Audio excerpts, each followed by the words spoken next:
Hallelujah hallelujah hallelujah.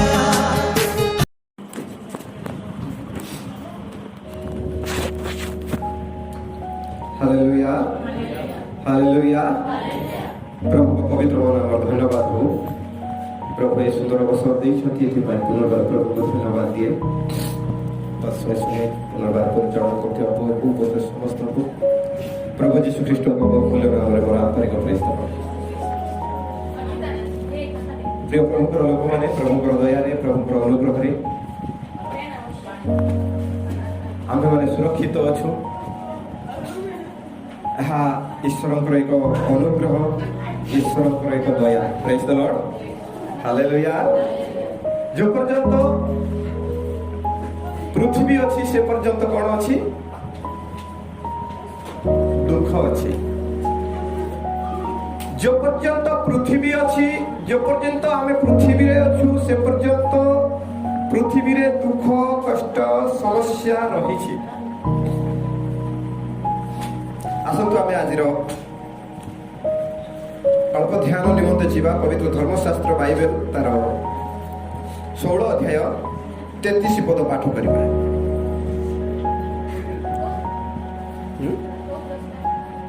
Johan लिखित सुसमाचार 16 अध्याय 33।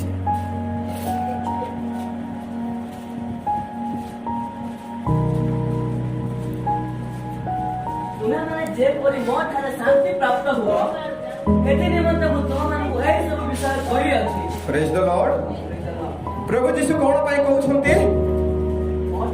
आम्हे माने जे परि प्रभु यीशुଙ୍କ ठारे शांति प्राप्त हेई पारिबा एति पाई प्रभु यीशु ए कथा कहि अछंती। हां, जगतरे तुमମାନଙ୍କୁ निमंते क्लेश अछि किंतु साहस धर मु जगतକୁ जय करि अछि। Hallelujah hallelujah. से पुणी शांति प्राप्त हेबा निमंते कहउछंती किंतु आउरी कहउछंती जगत रे नाइ साहस नाइ जगत रे तुम भगवानक निमंते का मानक निमंते प्रभु यीशु ख्रीष्टଙ୍କର खास लोक शिष्य मानक निमंते। Hallelujah hallelujah. यीशु कहले कि विजाति लोक मानक निमंते बोली नाइ।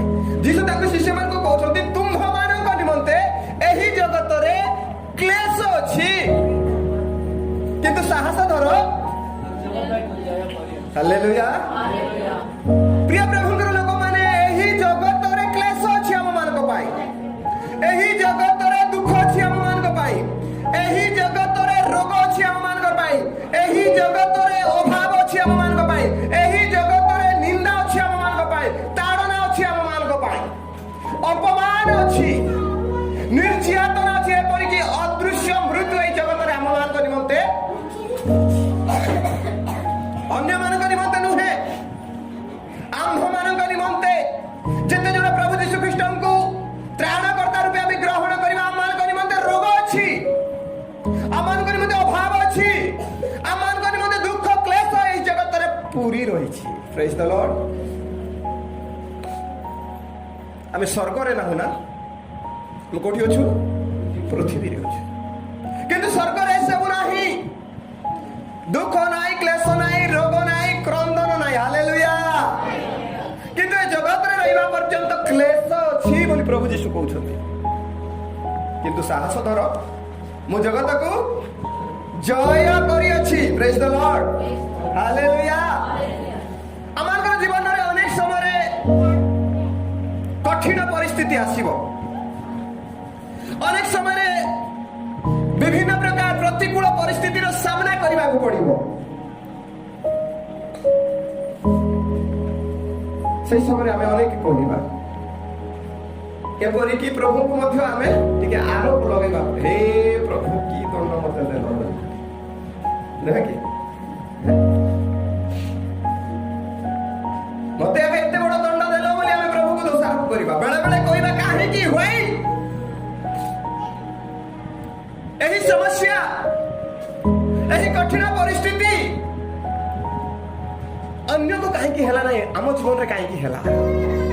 एही प्रश्न को जदी खोजे चलीबा हमर जीवन शेष हेई जीव से तार उत्तर हमें पाई पारिबा नहीं। प्रेज द लॉर्ड କିନ୍ତୁ ଏହି ପ୍ରଶ୍ନର ଉତ୍ତର ପାଇବା ପାଇଁ 1 ମିନିଟ୍ ବି ଲାଗିବ ନାହିଁ। ଯଦି କାହିଁକି ସ୍ଥାନରେ କିଏ ଯଦି ଲଗେଇବା, ପ୍ରେଜ୍ ଦ ଲର୍ଡ, କାହିଁକି ଏ ସମସ୍ୟା ଆସିଲା ବୋଲି ଆମେ ନ ଭାବି ଏହି ସମସ୍ୟାକୁ କିଏ ସମାଧାନ କରିପାରିବେ ଏହା ଯଦି ଆମେ ଖୋଜିବା 1 ମିନିଟ୍ରେ ଆମେ ତାର ଉତ୍ତର ପାଇଯିବା। ହାଲେଲୁୟା। କାହିଁକି ସମସ୍ୟା ଆସିଲା ବୋଲି ଖୋଜିଲେ କ'ଣ ତାର ଉତ୍ତର ସମାଧାନ କି? ମୁଁ କହିବି ଆପଣମାନେ, ମେଡିକାଲ ମାନେ ଯେତେବେଳେ ଯାଉଛୁ, ସପୋଜ ଧରିନିଅ କାଶ ସର୍ଦ୍ଦି ଜ୍ୱରର ଜଣେ ପେସେଣ୍ଟ ମେଡିକାଲ ଗଲା, ଡକ୍ଟର ପାଖରେ ବସିଲେ ଡକ୍ଟର କ'ଣ କରୁଛି?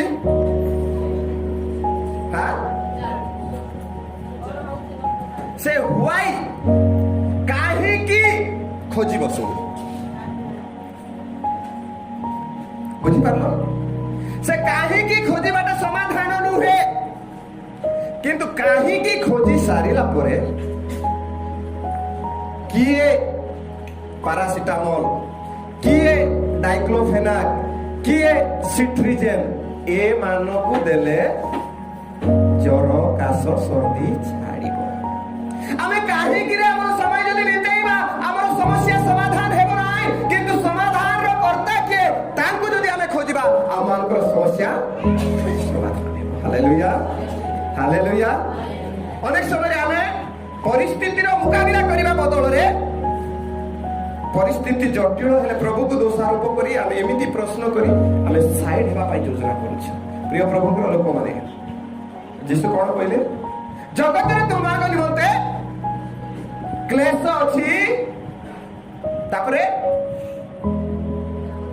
କିନ୍ତୁ ସାହସ ଧର, ସାହସ ଧର। Hallelujah, hallelujah. ସାହସୀ ଧାଇ ପଳେଇବ କି? ଜଣେ ସାହସୀ ଲୋକ ସେ ପରିସ୍ଥିତିକୁ ଦେଖି ଡରି ପଳେଇବ କି? ନାଇଁ, ସେ ଠିଆ ହେବ, ମୁକାବିଲା କରିବ, ସାମ୍ନା କରିବ। এই কঠিন পরিস্থিতিকে কেমিতি আমি ওভারকম করিবি, কেমিতি জিতিবি বলি সাহসী লোক ঠিয়া হেব। হালেলুয়া। মনে রাখন্তু, যে কৌশি পরিস্থিতি আমার জীবনের আসুনা কাইকি আমি যদি প্রভুঙ্ক নামে সাহসী হয়ে ঠিয়া হেবা, প্রভু আমাকে সেই সমস্যা উপরে জিতিবা পাই দেবে। হালেলুয়া। আমি ঠিয়া হেবা পড়ে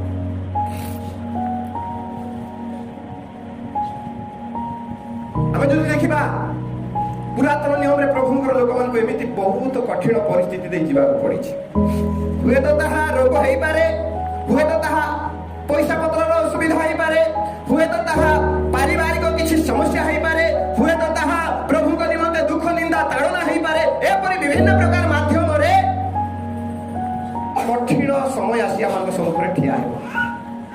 ଆମେ ଯେ ପର୍ଯ୍ୟନ୍ତ ପୃଥିବୀରେ ଅଛୁ, ଏହି ସକଳ ବିଷୟ ରହିଛି, ଆମମାନଙ୍କୁ ବିଶ୍ୱାସ କରିବାକୁ ପଡ଼ିବ। ହୁଆଇ ଯଦି ଖୋଜିବା ତାହେଲେ ସତେ କି ଆମେ ଗୋଟେ କୋଉ ଉପଗ୍ରହରୁ ପଳେଇ ଆଇଲା ଲୋକ ପରି, ନାଇଁ କି? ଆମେ ତ ପୃଥିବୀରେ ଅଛୁ ନା, ପୃଥିବୀର ଲୋକ ପ୍ରତି ତ ବିପଦ ଅଛି, ରୋଗ ଅଛି, ଅଭାବ ଅଛି, ସବୁ ପୃଥିବୀର ଲୋକ। ଆମେ କଣ ପୃଥିବୀ ବାହାରେ କି? ଆମେ କାହିଁକି ହୁଆଇ ଲଗେଇବା? ପ୍ରେଜ୍ ଦ ଲର୍ଡ। ପ୍ରିୟ ପ୍ରଭୁଙ୍କର ଲୋକମାନେ, ଆପଣମାନଙ୍କୁ କହିବା ପାଇଁ ଚାହେଁ, ଆଜି ଯଦି ସେହି ପ୍ରଶ୍ନ ଆମମାନଙ୍କ ଜୀବନରେ ଘାରି ହେଉଛି, ଛାଡ଼ି ଦିଅନ୍ତୁ ସେଇ ପ୍ରଶ୍ନ।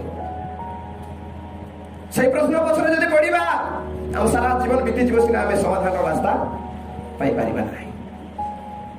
କିନ୍ତୁ ପ୍ରଭୁ ଯୀଶୁ କହନ୍ତି ପ୍ରଥମ ପିତର 5:8, ତୁମମାନଙ୍କ ସମସ୍ତ ଚିନ୍ତାର ଭାର ତାହାଙ୍କ ଉପରେ ପକାଅ, କାରଣ ସେ ତୁମମାନଙ୍କ ନିମନ୍ତେ ଚିନ୍ତା କରନ୍ତି। ହାଲେଲୁୟା। ଅନେକ ସମୟରେ ଆମେ ଚିନ୍ତା ବେଶୀ କରିଥାଉ।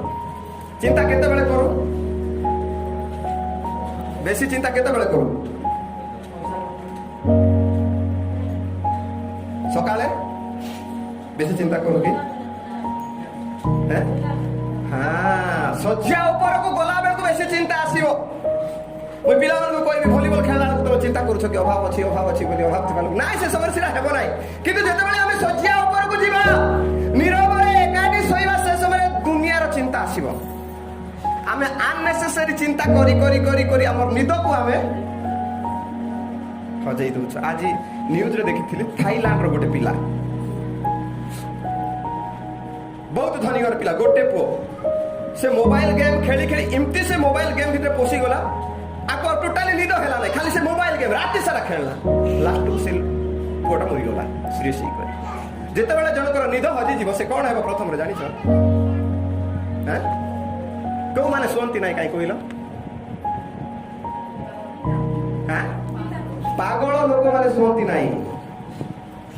ତୁମେ ବି ମୁଇଁ ଏଇଟା ଲେଖି ଦଉଛି ଗୋଟେ 6-7 ଦିନ କାହିଁ ଅନିଦ୍ରା ରାତି ଦିନ ରୁହ। ତମେ ଯଦି ପାଗଳ ନହେଲେ କହିବ, ଗ୍ୟାରେଣ୍ଟି ବି ଲେଖିଦେବି ଏଇଟା।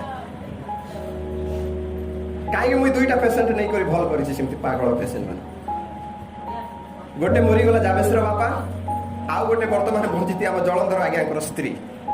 ଜଳନ୍ଧର ଆଜ୍ଞାଙ୍କ ସ୍ତ୍ରୀ ଯେତେବେଳେ ପାଗଳ ହେଲା ଘରେ, ନାଇଁ ମେଣ୍ଟାଲ ହେଇଗଲା, ଆଗକୁ ବିଶାଖାପାଟଣା ୱାଲ୍ଟର ନେବାର ଅଛି। ନୂଆ ନୂଆ ବିଶ୍ୱାସ କରିଛନ୍ତି, କିଏ ଯିବେ, ଚାଲନ୍ତୁ ମୁଁ ଆସିବି, ରାୟଗଡ଼ା ଆଗ ନେବା କହିଲେ। ମୁଁ ହେଲେ ବୋଲେରୋ ବାହାର କଲେ, କୈଳାସର ବୋଲେରୋ ମାଗିଲେ। ମୁଁ ଆଗରେ ବସିଛି ବୋଲେରୋ ଆଗରେ, ପଛରେ ତାଙ୍କ ସ୍ୱାମୀ ସ୍ତ୍ରୀ ବସିଛନ୍ତି।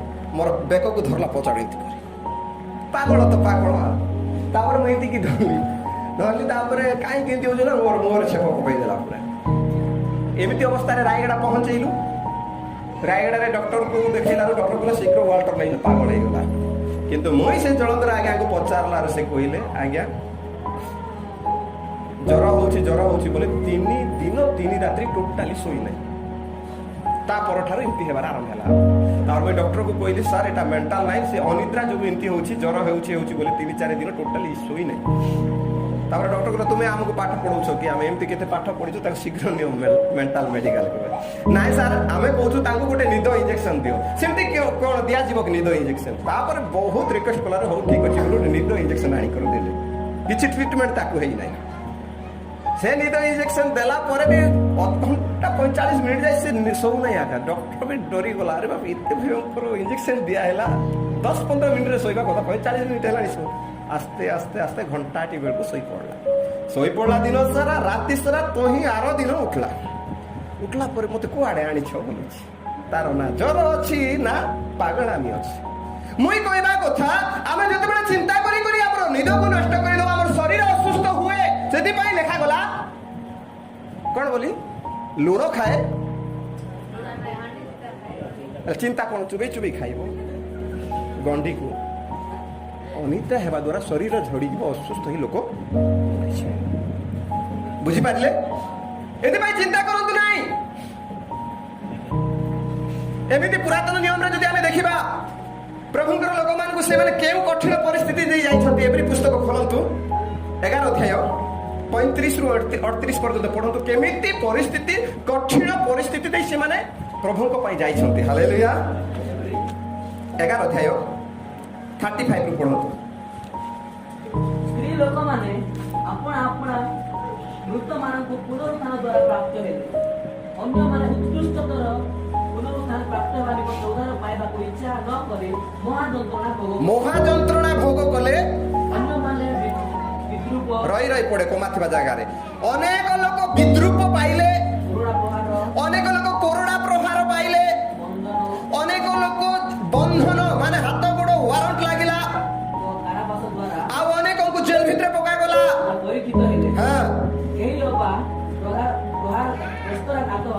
କେତେ ଜଣ ପ୍ରଭୁଙ୍କ ନିମନ୍ତେ ପଥର ପକାଇ ତାଙ୍କୁ ଜୀବନରେ ମାରି ଦିଆଗଲା, ପ୍ରସ୍ତରାଘାତରେ ହତ। ଆଉ କେହି ନିର୍ଯାତନା ଭୋଗ କଲେ,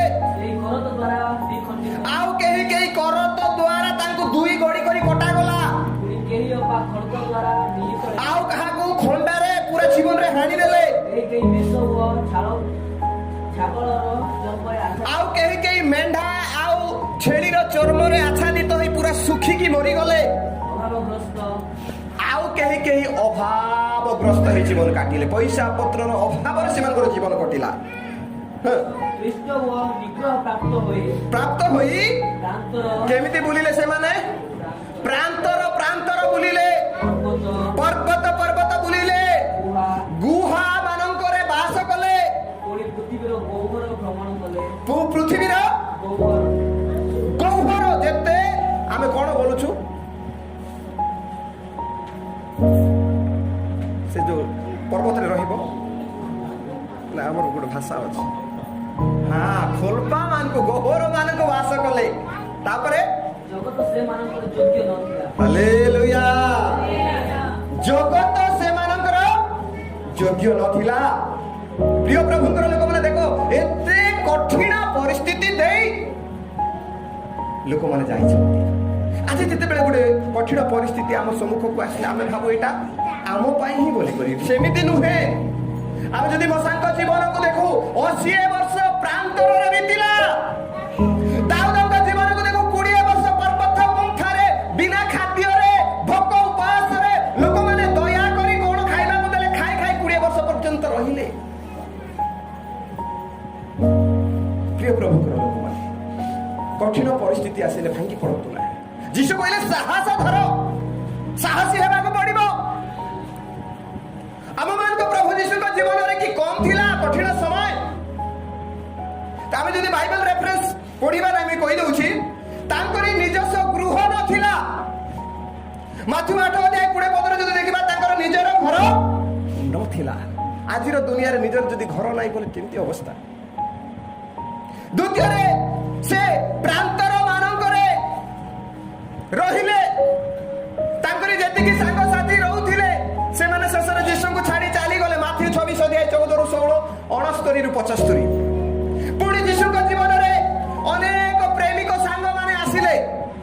लोक देखिले भाविबे बहुत प्रेम करूछंती जीशु बोली। मात्र पर जणा पड़िला से माने जीशु ठारू किछि पाइबा पय आसुथिले।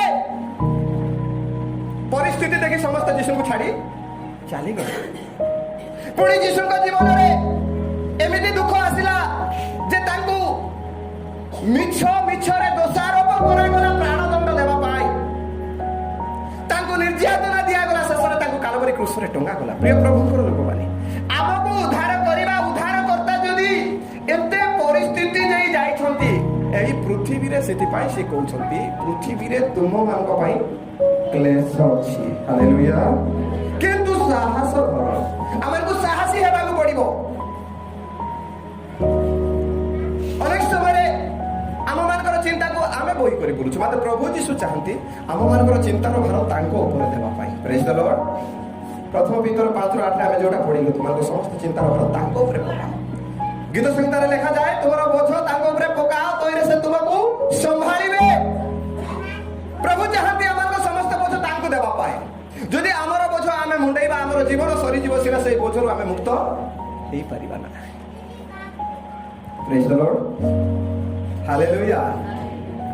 ଆପଣମାନେ ଜାଣିଛନ୍ତି ପ୍ରଭୁଙ୍କର ଦାସ ଏଲିୟଙ୍କ ବିଷୟ।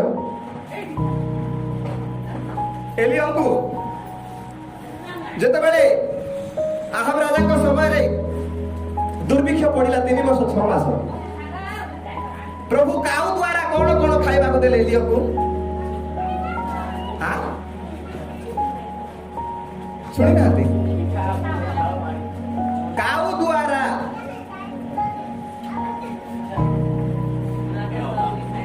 ରାଜାଙ୍କର ରାଜବାଟିରୁ କାଉ ରୋଟି ଆଉ ମାଂସ ନେଇକରି ଏଲିୟକୁ ଦଉଥିଲେ। ସବୁଦିନ ରୋଟି ମାଂସ ଏଲିୟ ଖାଉଥିଲେ। ହାଲେଲୁୟା। ମୋର ପରି ଲୋକ ହେଲେ ପ୍ରଭୁ ଏଠିରୁ ମତେ କୁଆଡେ ଟ୍ରାନ୍ସଫର କର ନାହିଁ ବୋଲିବେ। ପୁଣି ସବୁଦିନ ରୋଟି ମାଂସ ମିଳୁଥିଲେ କାହିଁକି? କିଛି ଦିନ ଗଲା ପରେ ପ୍ରଭୁଙ୍କର ଦାସଙ୍କ ଜୀବନରେ ଗୋଟେ କଠିନ ପରିସ୍ଥିତି ଆସିଗଲା। There is no meat, no vegetable, no dal fry, nothing. Only सुखा रुटी। का घरे सेटा ଜାଣିଛନ୍ତି କୁହନ୍ତୁ? ସାରିପତ୍ର ବିଧବା ଘରେ। ହାଲେଲୁୟା। ହାଲେଲୁୟା। ଯେଉଁ ବ୍ୟକ୍ତି এই କିଛି ଦିନ ପୂର୍ବରୁ ରାତି ଦିନ ରୋଟି ମାଂସ ଖାଉଥିଲେ, ବର୍ତ୍ତମାନ ସାରିପତ୍ର ଗୋଟେ ବିଧବାର ଖାଦ୍ୟର ଅଂଶୀ ହେଇ କେବଳ ଶୁଖିଲା ରୁଟି ଖାଉଛନ୍ତି। ପ୍ରିୟ ପ୍ରଭୁଙ୍କର ଲୋକମାନେ, ଏହା ହେଲା ଜୀବନ। ଏହି ପୃଥିବୀରେ ରହିବା ଲୋକମାନଙ୍କର ଜୀବନ। ଆଇବଙ୍କ ଜୀବନକୁ ଦେଖ, ଯିଏ କି ପୂର୍ବ ଦେଶରେ ତାଙ୍କ ପରି ଧନୀ କେହି ନଥିଲେ ବୋଲି ବାଇବଲ କହେ। କିଛି ସମୟ ପରେ ତାଙ୍କର ପରିସ୍ଥିତି ଏମିତି ହେଇଯାଉଛି, କୁକୁର ମାନେ ଆସି ତା ଘା ଚାଟୁଛନ୍ତି। এইটা হলো মনুষ্য জীবনের রিয়ালিটি। এইটা কেতেবেলে আমার জীবন কোউ মোড় নেব, কেতেবেলে আমার জীবন কোউ গতি ধরিব, আমাকে জনা নাই। এথিপাই প্রভুଙ୍କ ଉପରେ ভরসা ରଖିବା। ହାଲେଲୁୟା। ସବୁ ଚାଲିଗଲା ପରେ ବି ଆଇବ ସେଇ ପାଉଁଶ ଉପରେ ବସି ଖପରାରେ କୁଣ୍ଡେଇ ହେଇ ହେଇ ମଧ୍ୟ ପ୍ରଭୁଙ୍କ ଉପରେ ଭରସା କରି ସାହସ କରା ହେଉନାହାନ୍ତି। ତା ସ୍ତ୍ରୀ ସାହସ ହରା ହେଇଗଲା। ଛାଡି ଛାଡ଼ି ଦିଅ ସବୁ ସରିଗଲା ବୋଇଲା, କିନ୍ତୁ ଆଇବ ସାହସ ହରଉ ନାହିଁ। ହାଲେଲୁୟା। ତହିଁରେ ପ୍ରଭୁ ତାଙ୍କୁ ପୁନର୍ବାର ସଂସ୍ଥାପିତ କରୁଛନ୍ତି। ପ୍ରିୟ ପ୍ରଭୁଙ୍କର ଲୋକମାନେ, ମଣିଷ ଆମମାନଙ୍କ ଜୀବନରେ ଅନେକ କଠିନ ସମୟ ଆସିବ, ଭାଙ୍ଗି ପଡ଼ନ୍ତୁ ନାହିଁ। ଆଜି ହନପୁରରେ ଜଣେ ବୁଢ଼ୀ ମା କହୁଥିଲେ, ଚାଷବାସ ନ ହଉ ଆଜ୍ଞା, ପ୍ରଭୁ ଆମକୁ ସୃଷ୍ଟି କରିଛନ୍ତି ବୋଲେ ଖାଇବାକୁ ଦେବେ ନାହିଁ କି, ଚଢ଼େଇ ଚିରଗାଲକୁ ସବୁ ଦଉଛନ୍ତି, ଆମକୁ ଦେବେ ନାହିଁ କି। ମୋତେ ଭାରି ଖୁସି ଲାଗିଲା। ପ୍ରେଜ୍ ଦ ଲର୍ଡ। ପ୍ରଭୁ ଆମକୁ ମାରିବେ ନାହିଁ। ହୁଏତ ଏଲିୟଙ୍କ ପରି ରୁଟି ଆଉ ମାଂସ ମିଳି ନପାରେ, ସାରିପତ୍ରେ ବିଧବା ନିକଟରେ ଶୁଖିଲା ରୁଟି ଖାଇବାର ବନ୍ଦୋବସ୍ତ ପ୍ରଭୁ କରିବେ। Hallelujah, hallelujah. ଲେଖାଯାଏ, ଯୁବା ସିଂହ ମାନଙ୍କର କ୍ଷୁଧାରେ କ୍ଲେଶ ହୋଇ ମାତ୍ର ମୁଁ ଆକାଶ ତଳେ ଧାର୍ମିକକୁ କୌଣସି ମଙ୍ଗଳ ବିଷୟ ଅଭାବ ହେବାର ଦେଖି ନାହିଁ ବୋଲି ଦାଉଦ କହନ୍ତି। ପ୍ରେଜ୍ ଦ ଲର୍ଡ। ଯୁବା ସିଂହ ଗାତରୁ ବାହାରୁ ବାହାରୁ ଶିକାର କରେ, ସେ ପୁଣି ଭୋକରେ ଶୋଇବ, ତାକୁ ଶିକାର ମିଳିବ ନାହିଁ। ମାତ୍ର ପ୍ରଭୁଙ୍କର ଲୋକମାନଙ୍କୁ କେବେ ଅଭାବ ହେବ ନାହିଁ। ହୁଏତ ପ୍ରାଚୁର୍ଯ୍ୟ ହେଇନପାରେ, ହୁଏତ ମାଂସ ରୋଟି ବିରିୟାନୀ ମିଳି ନପାରେ, କିନ୍ତୁ ବଞ୍ଚିବା ପାଇଁ ଯାହା ଦରକାର ତାହା ପ୍ରଭୁ ଯୋଗାଇବେ। ପ୍ରେଜ୍ ଦ ଲର୍ଡ। ଏଥିପାଇଁ ହତାଶ ହେଇ ଭାଙ୍ଗି ପଡ଼ନ୍ତୁ ନାହିଁ। ଯେକୌଣସି ପରିସ୍ଥିତି ଆସିଲେ, ରୋଗ ଆସିଲେ, ରୋଗ ପ୍ରତି ଆପଣ ବେଶୀ ମୁଁ ଏମିତି ଭାବନ୍ତୁ ନାହିଁ। ଆସିଛି ସକାଳେ, ସନ୍ଧ୍ୟାରେ ସକାଳେ ଚାଲିଯିବ, ବାଇବଲ କହୁଛି। କିଛି ଦିନ ପାଇଁ ଆମକୁ ଟଳମଳ କରିବ, କିନ୍ତୁ ଆମକୁ ଠିଆ ହେବାର ଅଛି। ପ୍ରେଜ୍ ଦ ଲର୍ଡ।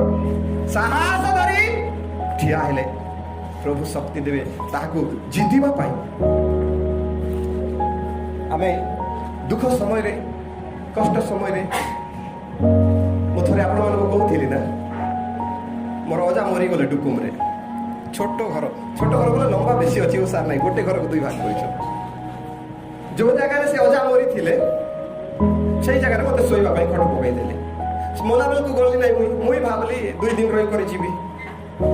ସେ 2 ଦିନ ଯାଏ ବେଶୀ ଗହଳି, ଘର ସାରା ଭର୍ତ୍ତି ହେଇ ଶୋଇଛନ୍ତି। ମୁଡ଼ା ଘରକୁ ଗଲା ଲୋକ। ମୁଁ ଯୋଉ ଦିନ ଗଲି, ଡୁମ୍ବା ଡାକବା ଦିନ, ସବୁ ଲୋକ ପଳେଇଛନ୍ତି। ସେଦିନ ଡୁମ୍ବା ଡାକିଲେ, ତାଙ୍କେ ତ ପ୍ରଭୁଙ୍କୁ ଜାଣିନାହାନ୍ତି। ଯୋଉ ଜାଗାରେ ମରିଛନ୍ତି ସେ ଜାଗାରେ ଖଟ ପକାଇଥିଲେ। ଦେଖିଲି ଯେ କିଏ ଆଉ ପୁଅ ପିଲା ନାହାନ୍ତି, ସବୁ ଝିଅ ପିଲା ବାରଣ୍ଡାରେ, ମୁଁ ଜଣେ ଘର ଭିତରେ ଶୋଇଛି। ମତେ ଏହି ବାକ୍ୟ ପାଇଁ ମତେ ମନେ ପଡିଲା ସେ କଥା।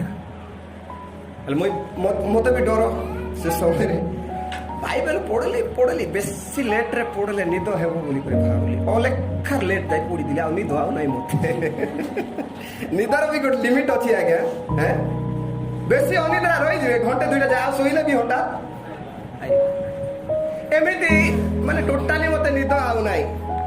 ରହୁ ଟିକେ ଆଖି ଲାଗିଛି, ପୁରା ଗୋରିଆ ହାଣ୍ଡି ଛେଚଲା ପରି ଶବ୍ଦ ମତେ ହେଲା। କାହାକୁ ଶୁଣାଗଲା କି ନାହିଁ ମୁଁ ଜାଣିନି। ପୁରା ଉଠି ବସି ପଡିଲି, ଆଉ କି ମତେ ନିଦ ହେବ। ତାପରେ ପ୍ରାର୍ଥନା କଲି, ପ୍ରଭୁ କିଏ ତ ନାହାନ୍ତି। ତାପରେ ମାଆକୁ ଡାକିଲି, ମା ବୋଇଲା, ମା ଧାଇ କଣ ହେଲା? ନାଇଁ ଏମିତି ଗୋଟେ ଶବ୍ଦ ହେଲା। ନାଇଁ ମୁଁ ବି ଶୁଣିଲି ବୋଲୁଛୁ, ଦେଖୁଛୁ କୋଉଠି ସେ ଗୁରୁଆ ହାଣ୍ଡି ଆଗା ନାହିଁ ତାଙ୍କର ଘରେ। ମୁଇଁ କହିବାର ଅର୍ଥ, ସମସ୍ତେ ଯଦି ଛାଡ଼ି ଚାଲିଗଲେ, ପ୍ରଭୁଙ୍କ ଛଡା ଆଉ କେହି ଆମ ପାଖରେ ନଥିଲେ। ହାଲେଲୁୟା। ସେଇଟା ଯଦି ପ୍ରଭୁଙ୍କୁ ଜାଣିନଥିବା ଲୋକ ହେଲେ, ସେ ଭୟ ମାଡ଼ରେ ଜ୍ୱର ବି ହେଇଯିବା ସୁବିଧା। ପ୍ରିୟ ପ୍ରଭୁଙ୍କର ଲୋକମାନେ, ଆପଣ ମନେ କରନ୍ତୁ, ଟିକେ ଭାବି ଦେଖନ୍ତୁ। ଦାନିଏଲକୁ ସାରା ଦେଶ ଛାଡ଼ିଦେଲା, ରାଜା ବି ସିଗ୍ନେଚର କରିଦେଲା, ତାକୁ ସିଂହ ଗାତରେ ପକେଇ ଦିଅ। ଦାନିଏଲ ଝରକା ଖୋଲି କରି ପ୍ରାର୍ଥନା କଲେ ଜେରୁସାଲେମ ଆଡ଼େ ଦେଖି କରି। ଜେରୁସାଲେମରେ ବି କିଛି ଉତ୍ତର ନାହିଁ। ପଢିଛୁ ପରା ଦାନିଏଲ ପୁସ୍ତକ? ଦିନକୁ 3 ଥର ଲାଗି ଝରକା ଖୋଲି ଜେରୁସାଲେମ ମନ୍ଦିର ଆଡ଼େ ଦେଖି ପ୍ରାର୍ଥନା କଲେ, କିଛି ଉତ୍ତର ନାହିଁ। ରାଜା ସିଗ୍ନେଚର କରିଦେଲେ, ଦେଶ ସମସ୍ତଙ୍କୁ ରାଜା ଛାଡ଼ିଦେଲେ ତାକୁ, ଆଉ କିଏ ନାହାନ୍ତି। କିନ୍ତୁ କେତେବେଳେ ଜଣା ପଡ଼ିଲା, ସିଂହ ଗାତରେ ଯେତେବେଳେ ଦାନିଏଲ ପଡ଼ିଲେ, ପ୍ରେଜ୍ ଦ ଲର୍ଡ, ଦାନିଏଲ ବଞ୍ଚିବାର କୌଣସି ଆଶା ସମ୍ଭାବନା ସେ ଜାଗାରେ ନାହିଁ। ସେହି ସିଂହ ଗାତରେ ଯାଇ ପ୍ରଭୁ ପହଞ୍ଚି ଗଲେ। Hallelujah, hallelujah. ସୈଦ୍ରାକ ମୈସାକ ଅବେଦନେଗୋ ସାରା ପୃଥିବୀ ଛାଡ଼ିଦେଲା। ଅଗ୍ନିକୁଣ୍ଡ ଉତ୍ତପ୍ତ। ରାଜା କହିଲେ ବାନ୍ଧି ପକେଇ ଦିଅ। ସେମାନେ ବି ଟିକେ ସନ୍ଦେହ କରୁଛନ୍ତି, ପ୍ରଭୁ ଉଦ୍ଧାର କଲେ ନ କଲେ ବି ଆମେ ତମର ମୂର୍ତ୍ତିକୁ ମୁଣ୍ଡିଆ ମାରିବୁ। କେହି ଉଦ୍ଧାର କରିବା ଲୋକ ନାହାନ୍ତି। ଯେତେବେଳେ ଜଣା ପଡୁଛି 3 ଜଣକୁ ବାନ୍ଧି ପକେଇଛନ୍ତି, ରାଜା ଆଖିରେ କେତେ ଜଣ ଦିଶୁଛନ୍ତି? 4 ଜଣ। ଚତୁର୍ଥ ପୁରୁଷ ମନୁଷ୍ୟ ପୁତ୍ରଙ୍କ ସଦୃଶ ଦେଖା ଯାଉଛନ୍ତି। ହାଲେଲୁୟା। ସେ ହେଉଛନ୍ତି ଆମମାନଙ୍କ ପ୍ରଭୁ ଯୀଶୁ। ମନୁଷ୍ୟ ପୁତ୍ର, ଏଥିପାଇଁ ତାଙ୍କ ନାମ ଇମ୍ମାନୁଏଲ, ଅର୍ଥାତ୍ ଆମ୍ଭମାନଙ୍କ ସହିତ ଈଶ୍ୱର। ମୁଁ ସେଥିପାଇଁ ପଢିଲି, ପୃଥିବୀର ପ୍ରାନ୍ତ ପର୍ଯ୍ୟନ୍ତ ସୁଦ୍ଧା ମୋହର ସାକ୍ଷୀ। ମାଥ୍ୟୁ 28:20 ଲେଖାଯାଏ, ଦେଖ ଯୁଗାନ୍ତ ପର୍ଯ୍ୟନ୍ତ ମୁଁ ତୁମମାନଙ୍କ ସଙ୍ଗେ ସଙ୍ଗେ ଅଛି। ହାଲେଲୁୟା। ସେ କେବେ ଆମକୁ ଏକାକୀ କରି ଛାଡ଼ିଯିବା ପ୍ରଭୁ ନୁହନ୍ତି। ହାଲେଲୁୟା। ଏଲିୟାକୁ କହିଲେ ରୋଟି ମାଂସ ସରିଗଲା, ଏଥର ଗୋଟେ ପିଠା ଆସିଲା ମୁଣ୍ଡ ଉପରକୁ, ଆଉ ଗୋଟେ ଢାଳ ପାଣି। ଏଲିୟା ଉଠ, ଭୋଜନ କର, ଏହାପରେ ଆଉ 40 ଦିନ ଯାଏ ତୁମକୁ କିଛି। ଏଲିୟା କଣ ଭାବୁଥିଲେ, ମୋର ଯିବ ନାହିଁ, ଗୋଟେ ପିଠା ଖାଇ 40 ଦିନ ପୁଣି ଆଉ ଚାଲବାର ଅଛି, ପୁଣି ଶୋଇ କରି ରହିଲେ ଗୋଟେ ଅଲଗା କଥା, ସେଇ ପିଠାର ବଳରେ ତୁମେ ଚାଲିବ। ଏଲିୟା ଭାବୁଥିଲେ ପ୍ରଭୁ ଛାଡ଼ିଦେଲେ, ଏଟା ଲାଷ୍ଟ ପିଠା। କିନ୍ତୁ ମୁଁ ଭାବୁଛି ସେ 40 ଦିନ ଯାକ ପ୍ରଭୁ ଏଲିୟାଙ୍କ ସଙ୍ଗରେ ଥିଲେ। ହାଲେଲୁୟା। ନହେଲେ ଗୋଟେ ପିଠା ଖାଇ 40 ଦିନର ରାସ୍ତା ଜଣେ ଚାଲିପାରିବ, ଆଉ ସେ ମଝିରେ ଖାଇବାକୁ ପ୍ରଭୁ ଦେଇନାହାନ୍ତି। କାହିଁକି ଦେଇନାହାନ୍ତି, ସେ ତାର ବି ଗୋଟେ ଅର୍ଥ ଅଛି କି ନାହିଁ? ଟାଇମ୍ ଟୁ ଟାଇମ୍ ଯଦି ଖାଇବାକୁ ଦେଲେ ଶୀଘ୍ର ସାରିଫତ ପହଞ୍ଚି ପାରିବ ନାହିଁ। ସାରିଫତର ବିଧବା ହାତରେ କେତେ ଅଛି? ଗୋଟିଏ ଟାଇମ୍ର ଖାନା ଅଛି। ଯଦି ଏପଟେ ମାଂସ କି ପିଠା ଖାଇ ଖାଇ ଗୋଟେ ଘଣ୍ଟାଟି ଲେଟ୍, ସନ୍ଧ୍ୟାରେ ଘଣ୍ଟାଟି 40 ଦିନ, ଘଣ୍ଟାଟି ନହେଲେ ବି 10 ମିନିଟ୍ ଲାଖି ଧରନ୍ତୁ। କେତେ ମିନିଟ୍? 10 ମିନିଟ୍। ସକାଳେ 10 ମିନିଟ୍, ସନ୍ଧ୍ୟାରେ 20 ମିନିଟ୍, 40 ଦିନକୁ 80 ମିନିଟ୍। ଏ ବିଧବା ମା ଏପଟେ କାଠ ସାଉଣ୍ଡୁଛି, ନଉ ପିଠା କରିବ, କେତେ ସମୟ ଲାଗିବ? ଭାବି ମୁଇଁ କଣ କହୁଛି ବୁଝିପାରୁଛନ୍ତି? ଇଆଡେ ଯଦି 80 ମିନିଟ୍ ଲେଟ୍ ହେଇଯିବ, ଖାଇସାରିକରି ସେମାନେ ମରିଯିବେ। ଆମେ ପ୍ରଭୁଙ୍କ ଠାରୁ ପାଇବା ପାଇଁ ହେଲେ ଆମ ହାତରେ କିଛି ଟିକେ ରହିବାର ଅଛି। ହାଲେଲୁୟା। ଅଳ୍ପ ହେଲେ ବି ରହିବାର ଅଛି, ମନେ ରଖନ୍ତୁ। ସରିଗଲେ ଗଲା। ଏଥିପାଇଁ ଏଲିୟା ଭାବିଲେ ମୋ ସହିତ ଆକି। ପ୍ରିୟ ପ୍ରଭୁଙ୍କର ଲୋକ, ଆପଣମାନଙ୍କ ଉତ୍ସାହ ନିମନ୍ତେ କହେ, ଏଇ 40 ଦିନ ଯାକ ପ୍ରଭୁ ଏଲିୟାଙ୍କ ସହିତ ଗମନ କଲେ। ହାଲେଲୁୟା। ଯଦି କିଛି ଖାଦ୍ୟ ଭାବରେ ସେ ଦେଖିପାରି ନାହାନ୍ତି, ଆମେ ଭାବୁ ଖାଇଲେ ଆଖା পেট পুরবো নাকি, খাইলে পেট পুরবো। এই 40 দিন যে আগে ভোক হই নাই, তার অর্থ পেট পুরি নাই। পেট খালি হলে কোন লাগবো? আগে ভোক হই নাই, তা মানে উল্টা বুঝিলে আর পেট খালি নাই, পুরিছি। বুঝি পারছ? প্রভু আকু আত্মিক আহার দেই দেই করি সারিফতকু পৌঁছাইলে। প্রিয় প্রভুଙ୍କର ଲୋକମାନେ ଏଥିପାଇଁ হার সময় আসিব, কঠিন পরিস্থিতি আসিব, ভয় করো নাই, ঠিয়া হই যাও সাহস ধরি। হালেলুয়া। ଆମେ କାହା ସହିତ ଗଣ୍ଡଗୋଳ ହେଲେ ଯେ ଅଣ୍ଟା ଭିଡ଼ି ଠିଆ ହଉଛୁ, ଗୋଟେ ସମସ୍ୟା ଆସିଲେ ଆମେ ଠିଆ ହେଇପାରିବା ନାହିଁ, ରୋଗ ଆସିଲେ ଠିଆ ହେଇପାରିବା ନାହିଁ, ବିପଦ ଆସିଲେ ଠିଆ ହେଇପାରିବା ନାହିଁ। କାରଣ ଆମେ କାହାର ବଂଶ? କାହାର ବଂଶ ଆମେ? ଆଉ ଥରେ ସେଇ ବାକ୍ୟ କହିବି କି? ଆଚ୍ଛା, କାହାର ବଂଶ ବୋଲେ ତମେ ବୁଝିପାରୁନ? କାହାର ପୁଅ ଝିଅ? କାହାର ପୁଅ ଝିଅ? ଆମର ବଡ ଭାଇ କିଏ? ଯୀଶୁ ଆମର ବଡ ଭାଇ। ପ୍ରକାଶିତ ବାକ୍ୟକୁ ଚାଲନ୍ତୁ। ପ୍ରକାଶିତ ବାକ୍ୟ 5 ଅଧ୍ୟାୟ 5 ପଦ। ସେଥିରେ ପ୍ରାଚୀନ ମାନଙ୍କ ମଧ୍ୟରୁ ଜଣେ ମୋତେ କହିଲେ, ରୋଦନ କର ନାହିଁ, ଦେଖ ଯେ କାନ୍ଦ ନାହିଁ, ଦେଖ ଯେ ଯିହୁଦା ବଂଶଜାତ ସିଂହ, ଯିହୁଦା ବଂଶରେ ଜନ୍ମିଥିବା ସିଂହ, ଦାଉଦଙ୍କ ମୂଳ, ଓ ଦାଉଦଙ୍କର ମୂଳ, ସେ ପୁସ୍ତକର ସପ୍ତ ମୁଦ୍ରା ଭାଙ୍ଗି ସେ ପୁସ୍ତକର ସପ୍ତ ମୁଦ୍ରା ଭାଙ୍ଗି ତାହା ଫିଟାଇବା ନିମନ୍ତେ ଜୟ ହୋଇଅଛନ୍ତି, ଜୟ ଲାଭ କରିଅଛନ୍ତି। ହାଲେଲୁୟା। କାହାର ବଂଶ? ଯିହୁଦା ବଂଶରେ ଜନ୍ମିଥିବା ସିଂହ। ପ୍ରଭୁ ଯୀଶୁ ସିଂହ, ତାର ଭାଇ ମାନେ ଆମେ ନା। ସିଂହର ଭାଇ କଣ ହେବ? ସିଂହ ତ ଆମର ମନକୁ ଦାମଡ଼ି ଛେମଡ଼ି କୁକୁର এটা ନ ଆସୁ। ଯଦି ସିଂହର ଭାଇ ଆମେ ବି ସିଂହ। ହାଲେଲୁୟା। ଉପଦେଶକର ସମ୍ମାନ ଲେଖୁଛନ୍ତି, ଧାର୍ମିକ ମାନେ ସିଂହ ପରି ସାହସିକ ହେବେ। ହାଲେଲୁୟା। ଆମେ ସାଧାରଣ ଲୋକ ନଉ, ଆମେ ସିଂହ ପରି ସାହସିକ, ସିଂହର ଭାଇ ଆମେ ମାନେ। ଏଥିପାଇଁ ଝିଅ ମଶା କହୁଛନ୍ତି ବଳବାନ ଓ ସାହସିକ ହୁଅ। ହାଲେଲୁୟା। ଠିଆ ହେବା। ପ୍ରିୟ ପ୍ରଭୁଙ୍କ ଲୋକମାନେ ଆମେ ଠିଆ ହେବା ଆଉ ବଳକା କାମ ପ୍ରଭୁ କରିବେ। ଆମେ ଠିଆ ହେବା ସାହସରେ ବଳକା କାମ ପ୍ରଭୁ କରିବେ। ଆଜି ସୁରେନ୍ଦ୍ର ପ୍ରଚାର କରୁଥିଲା what is the definition of faith. ବିଶ୍ୱାସ ମାନେ କଣ? ବିଶ୍ୱାସ ମାନେ କଣ? ବିଶ୍ୱାସ କରୁଛ ଯୀଶୁଙ୍କୁ?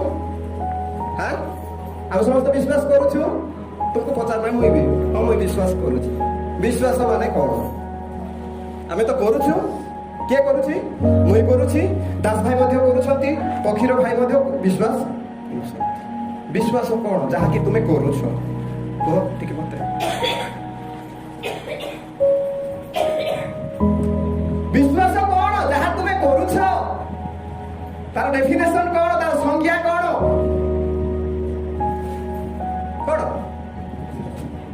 ଡେଫିନେସନ ନାହିଁ? ଅଛି। ନଥିବା ଜିନିଷ ଗୋଟେ ଅଛି କି? ପ୍ରେଜ୍ ଦ ଲର୍ଡ, ହାଲେଲୁୟା। ଏଭ୍ରି 11:1 ସେଟା ବି ଖୋଲିବାର ଅଛି କି? ବିଶ୍ୱାସ କଣ ସେଠି ଲେଖା ଯାଇଛି?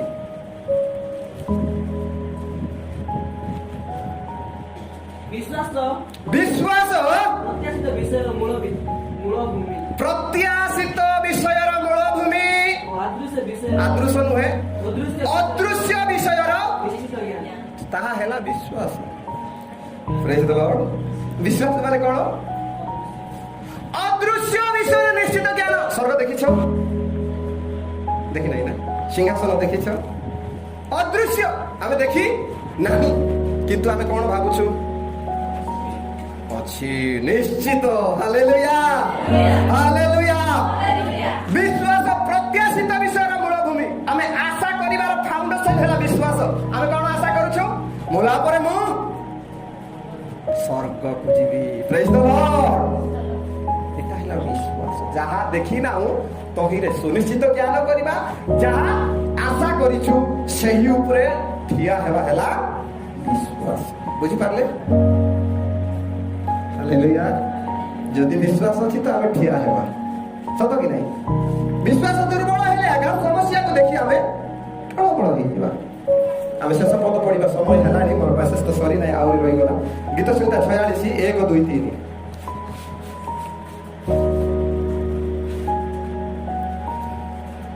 ପରମେଶ୍ୱର ଆମ୍ଭମାନଙ୍କର ଆଶ୍ରୟ ଓ ବଳ। ପରମେଶ୍ୱର ଆମ୍ଭମାନଙ୍କର ଆଶ୍ରୟ ଓ ବଳ। ସେମିତି ପଢେ ନାହିଁ।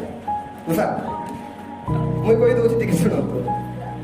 କୋଉ ପଦ କେମିତି ପଢବାର ଅଛି ଟିକେ ଦେଖନ୍ତୁ। ମୁଁ କହୁଥିବି ମୋର ପୁଅର ବିଷୟ। ଗୋଟେ ଉଦାହରଣ ଦଉଛି। ମୋର ପୁଅ ଆର୍ମିରେ ଗୋଟେ ଅଫିସର। ମୁଁ ଅନ୍ୟମାନଙ୍କୁ କହିବି ମୋର ପୁଅ ବିଷୟ କେମିତି। ମୋର ପୁଅ ଆର୍ମିରେ ଅଫିସର ହେଇଛି, ଏମିତି କହିବି କି? ମୋର ପୁଅ ଆର୍ମିରେ ଅଫିସର ନା କେମିତି କହିବି? ବଡେଇ କରି କହିବାଟା କେମିତି? ବଡେଇ ନାହିଁ, ଯାହା ହେଇଛି ଏଟା ସେହି ପଦ। ଦାଉଦ ଭକ୍ତ କହୁଛନ୍ତି ପରମେଶ୍ୱରଙ୍କ ବିଷୟରେ। ପଢେ ସେମିତି ସ୍ୱରରେ ପଢେ। ପରମେଶ୍ୱର ଆମମାନଙ୍କର ଆଶ୍ରୟ ଓ ବଳ। ପରମେଶ୍ୱର ଆମ୍ଭମାନଙ୍କର ଆଶ୍ରୟ ଓ ବଳ। ଦୁର୍ଦ୍ଦଶା କାଳରେ ଅତି ନିକଟବର୍ତ୍ତୀ। ଦୁର୍ଦ୍ଦଶା କାଳରେ ଅତି ନିକଟବର୍ତ୍ତୀ ସହାୟ। ଏଥିପାଇଁ ପୃଥିବୀ ପରିବର୍ତ୍ତିତ ହେଲେ ହେ।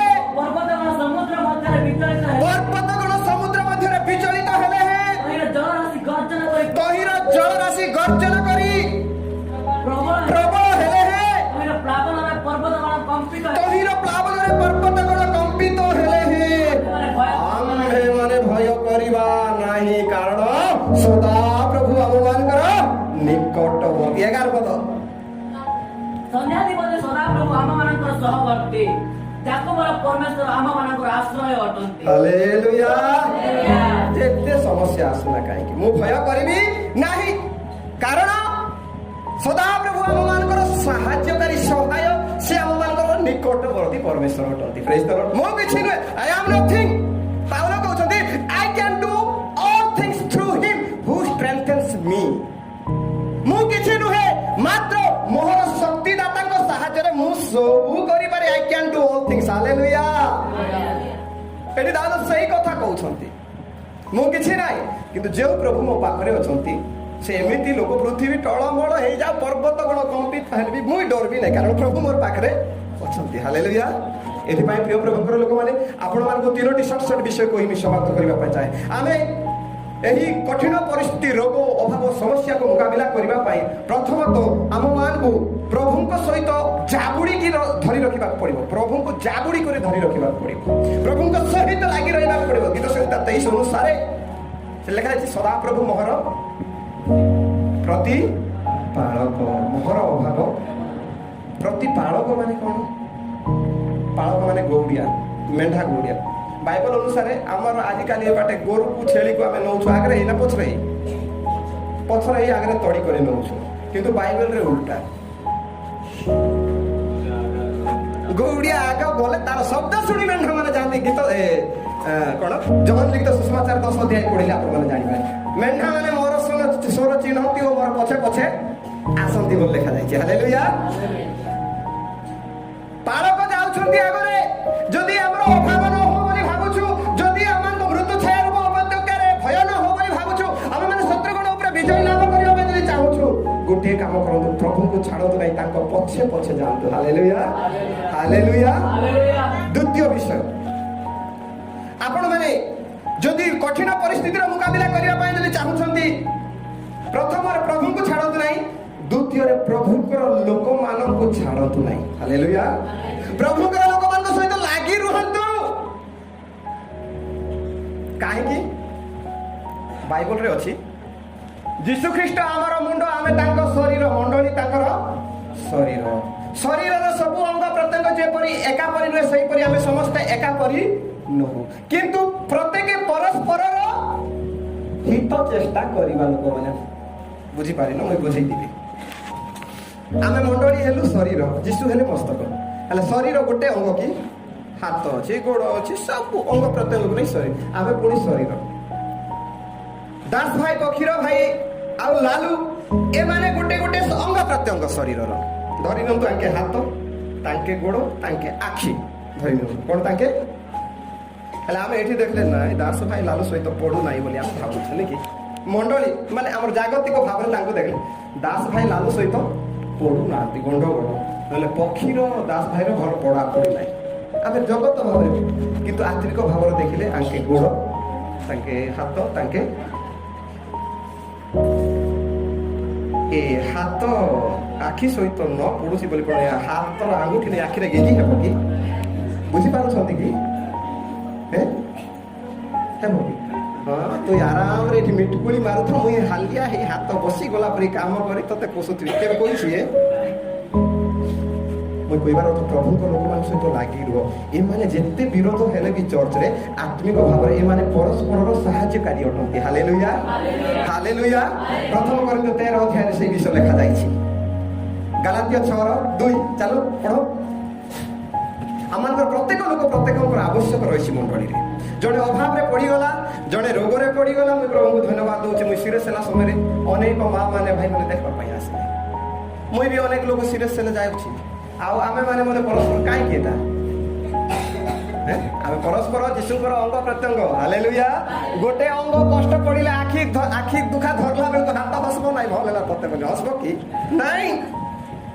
କି ଗୋଡ଼ ଝୁଣ୍ଟେଇଲେ जीव कोई हसब ना, हाँ हाँ भल ला तु झुटलु बोली कहब ना। प्रिय प्रभुंकर लोक मैंने आम परस्पर आवश्यक समस्त ये जिते अच्छु आपणकर मोर आवश्यक, मोर आपणकर आवश्यक, परस्पर समस्त आवश्यकता रही। ये कठिन परिस्थिति प्रथम प्रभु को धरतु, द्वितीय प्रभुंकर लोक मान धरतु, छाड़ू ना, सर्वदा संस्पर्श में रुहतु। पढ़तु 6:2 गालातीय। परस्पर भार बहन कर। Hallelujah, hallelujah. बुझी पारिलो? बेसी उजर लालू को हो जाइछि। मंडलीर दायित्व कौन? टिके तार बोझ को आमे माने भी मुझे जो पास्टर आज्ञा फोटो देखौथिली सेटा तार अर्थ।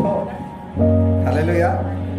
मु भाबिली जे ऑफिस फंड रे वर्तमान टिके फाइनेंशियली प्रॉब्लम चली। हमर बड़ आज्ञा मरी गले, कोसी आज्ञा मरी गला पर ऑफिस फंड टिके कथार हेले से अभाव को पूरण करने मंडली जो ठिया हो कि बोझ बोला बेलू हो परस्पर बोझ बहन कर। रोमियो 12:15।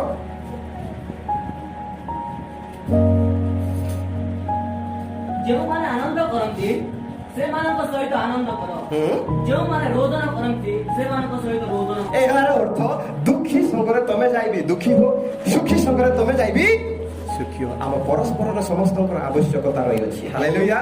ଏଥିପାଇଁ ନା କେରଳରେ ଥିବା ଲୋକମାନଙ୍କ ପାଇଁ ଆମେ କଣ କରୁଛୁ? তুই সেটি চিক পরটা খাওথিব মুই এটি তোর কিন্তু ভাবুଛୁ কি? তুই সেটি বিফ খাওথিবু এটি মুই প্রার্থনা ভাবুଛୁ কি?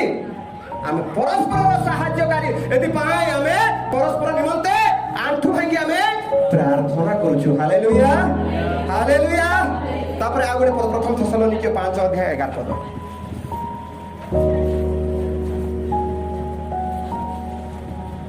প্রথম থেসলোনিকে 5 অধ্যায় 11।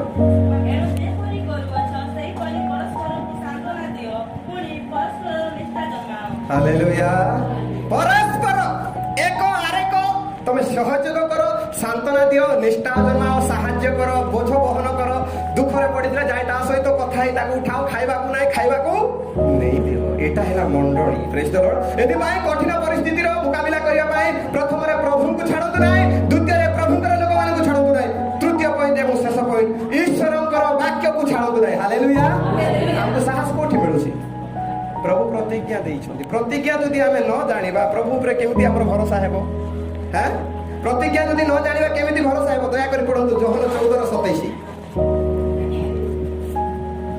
ଯୋହନ ଲିଖିତ ସୁସମାଚାର 14 ଅଧ୍ୟାୟ 27 ପଦ। ମୁଁ ତୁମମାନଙ୍କୁ ଶାନ୍ତି ଦାନ କରି ଯାଉଅଛି, ମୋର ନିଜର ଶାନ୍ତି ତୁମମାନଙ୍କୁ ଦାନ କରୁଅଛି। হ্যাঁ, ଜଗତ ଯେପରି ଦାନ କରେ ମୁଁ ତୁମମାନଙ୍କୁ ସେହିପରି ଦାନ କରୁନାହିଁ।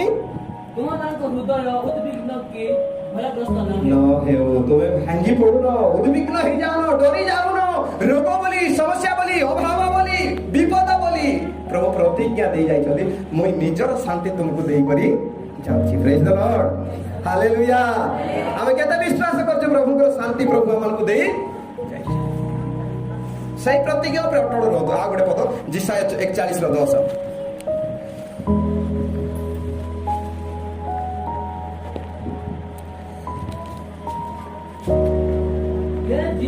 ଜୀବଗଣ ଆମ ସାକ୍ଷାତରେ ନୀରବ ହୁଅ ଓ ଲୋକମାନେ ନୂଆ ନୂଆ ବଳ ପ୍ରାପ୍ତ ହେଉନ୍ତୁ, ସେମାନେ ନିକଟକୁ ଆସନ୍ତୁ, ଏବେ କଥା କୁହନ୍ତୁ, ଆମେ ମାନେ ଏକତ୍ର ହୋଇ ବିଚାର କରୁ। ପ୍ରେଜ୍ ଦ ଲର୍ଡ।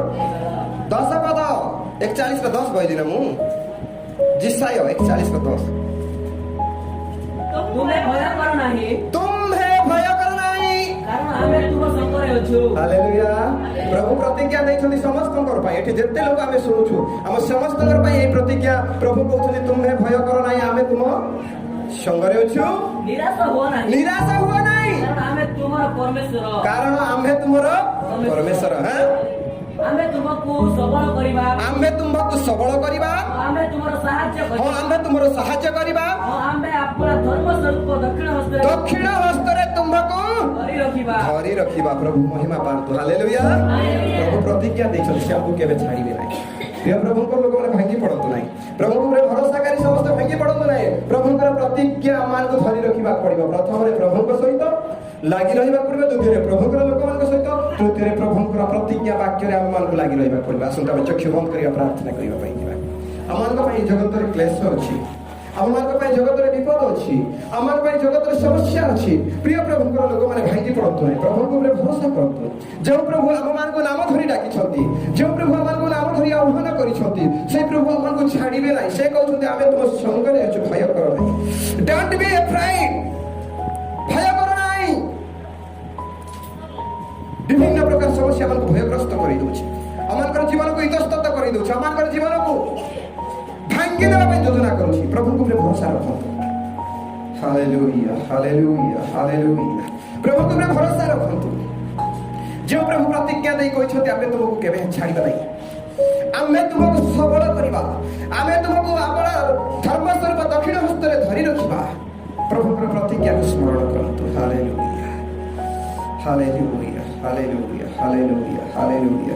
ଆମେ ମୁଖ ଖୋଲିବା, ପ୍ରଭୁଙ୍କ ପ୍ରତିଜ୍ଞା ପ୍ରତି ଆମେ ମୁଖ ଖୋଲିବା, ପ୍ରଭୁଙ୍କର ବାକ୍ୟ ପ୍ରତି ଆମେ ମୁଖ ଖୋଲିବା। ପ୍ରଭୁଙ୍କୁ କହିବା, ପ୍ରଭୁ ତୁମ ପ୍ରତିଜ୍ଞା ଉପରେ ମୁଁ ଭରସା କରୁଛି। ପ୍ରଭୁ ମୁଁ ତୁମକୁ କେବେ ଛାଡ଼ିବି ନାହିଁ, ତୁମରି ଲୋକମାନଙ୍କୁ କେବେ ଛାଡ଼ିବି ନାହିଁ। Hallelujah, hallelujah, hallelujah. ଆମେ ପ୍ରଭୁଙ୍କ ଠାରେ ଭରସାକାରୀ ଲୋକମାନେ, ଆମେ ନିରାଶ ହତାଶ ହେବା ନାହିଁ। ପ୍ରଭୁ ଯେଉଁ ପ୍ରତିଜ୍ଞା ଦେଇଛନ୍ତି, ସେ ପ୍ରତିଜ୍ଞା ଉପରେ ଭରସା କରିବା। ହଁ, ପ୍ରଭୁ ଯୀଶୁ କହିଲେ, ଏହି ପୃଥିବୀରେ ତୁମମାନଙ୍କ ନିମନ୍ତେ କ୍ଲେଶ ଅଛି କିନ୍ତୁ ସାହସ ଥର ଆମେ ସାହସିକ ହେବା ଆମେ ସିଂହ ଶାବକ ଉଠୁ ଆମେ ସାହସିକ ହେବା ଆମେ ସମସ୍ତେ ମୁଖ କରି ପ୍ରାର୍ଥନା କରିବା ପ୍ରଭୁଙ୍କ ହସ୍ତ ନିଜେ ସମର୍ପଣ କରିବା ସେହି ପ୍ରଭୁ ଯୀଶୁ ଚାହାନ୍ତି ଆମେମାନେ ସମସ୍ତେ ତାଙ୍କ ନିକଟକୁ ଯାଉ ଆମମାନଙ୍କର ସମସ୍ତ ଚିନ୍ତାର ବୋଝ ଏଥିପାଇଁ ସେ ମାଥ୍ୟୁ 11:28-29 କହନ୍ତି ହେ ପରିଶ୍ରାନ୍ତ ଭାରଗ୍ରସ୍ତ ଲୋକ ସମସ୍ତେ ମୋ ନିକଟକୁ ଆସ ମୁଁ ତୁମମାନଙ୍କୁ ବିଶ୍ରାମ ଦେବି ସେ ଡାକୁଛନ୍ତି ଆଜି ଆମମାନଙ୍କର ମନର ବୋଝ ଆମମାନଙ୍କର ସମସ୍ତ କଠିନ ପରିସ୍ଥିତି ତାଙ୍କ ହସ୍ତରେ ସମର୍ପଣ କରି ତାଙ୍କ ନିକଟକୁ ଫେରିଯିବା ସେ ଆମମାନଙ୍କୁ ବିଶ୍ରାମ ଦେବା ପାଇଁ ଚାହୁଁଛନ୍ତି ଆମମାନଙ୍କର ଯଦି ଅସୁସ୍ଥ ରୋଗ ଅଛି ତାଙ୍କ ନିକଟକୁ ଯିବା ସେ ଆମମାନଙ୍କୁ ସୁସ୍ଥ କରିବା ପାଇଁ ଚାହୁଁଛନ୍ତି ଆମର ଅଭାବ ଅଛି ତାଙ୍କ ନିକଟକୁ ଯିବା ଆମର সকল ଅଭାବକୁ ସେ ମୋଚନ କରିପାରନ୍ତି ପ୍ରିୟ ପ୍ରଭୁଙ୍କର ଲୋକମାନେ ଆସନ୍ତୁ ଏହି ସମୟରେ ପ୍ରଭୁ ଯୀଶୁଙ୍କର ନିକଟବର୍ତ୍ତୀ ହେବା hallelujah hallelujah hallelujah hallelujah hallelujah hallelujah thank you Jesus thank you Jesus thank you Jesus हे प्रभु हे यीशु तुम्हें आसो अंतरे हे प्रभु हे यीशु तुम्हें आसो अंतरे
स्वर्गस्थ पिता आत्मा पवित्र मन धन्यवाद दौछु धन्यवाद धन्यवाद धन्यवाद महिमा गौरव संभ्रम स्तुति वंदना कर्तव्य निधि जुगे लॉर्ड तुम्हें हमको केबे छाड़िबो नाही केबे परित्याग करिबो नाही एही परि प्रतिज्ञा दाता परमेश्वर तुम्हें आज जेते जण तुम्हारी पवित्र वाक्य आमे सुनी अछु अवमान कर अंतर रे दृढ़ भरोसा तुम्हें भरि दै छ बोली आमे विश्वास करू आमे जेते लोग तुम्हारी वाक्य सुनी अछु अमन का जीवन रे सही साहसिकता भरि दै छ बोली आमे विश्वास करू पवित्र आत्मा तुम्हारी वाक्य रे तुम्हारी लोक मानक तुम्हें साहसिक करथिबार तुमको धन्यवाद दोछि तुम प्रतिज्ञा समूह रे भरोसा रखिबा पाई निष्पत्ति नै तुमको धन्यवाद दोछु प्रभु अमन को पाई ए पृथ्वी रे क्लेश अछि किंतु प्रभु तुम्हें कहिछ साहस थर मो जगत को जय करी अछि स्वर्गीय पिता तुम चरण तले तुम्हारी लोक मानक समर्पण करुछि मो निजको तुम हस्ते समर्पित हो प्रभु अनेक समय आम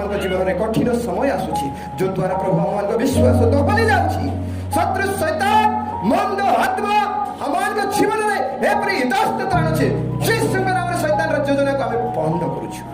ପ୍ରଭୁ ତୁମେ ଦୟା କର, ତୁମରି ଲୋକମାନଙ୍କୁ ତୁମରି ପ୍ରତିଜ୍ଞା ଦେଇ ସୁରକ୍ଷିତ କର, ଭୟ ନ କରି ଇତସ୍ତତ ନହେଇ ତୁମ ଉପରେ ଭରସା କରି ସାହସିକ ହେବା ପାଇଁ ତୁମେ ଦୟା କର। ପବିତ୍ର ପିତା ଧନ୍ୟବାଦ ଦେଉଛୁ, ଆଜି ତୁମେ ବାକ୍ୟ ଦେଇ ଆମକୁ କଥା କହିଥିବାର ଧନ୍ୟବାଦ। ପ୍ରଭୁ ପ୍ରାର୍ଥନା କରି ଆମ ପ୍ରତ୍ୟେକଙ୍କୁ ଦୟା କର, ବିଶେଷ କରି ପୁଅ ସୁରେନ୍ଦ୍ରକୁ ତୁମ ସମର୍ପଣ କରେ।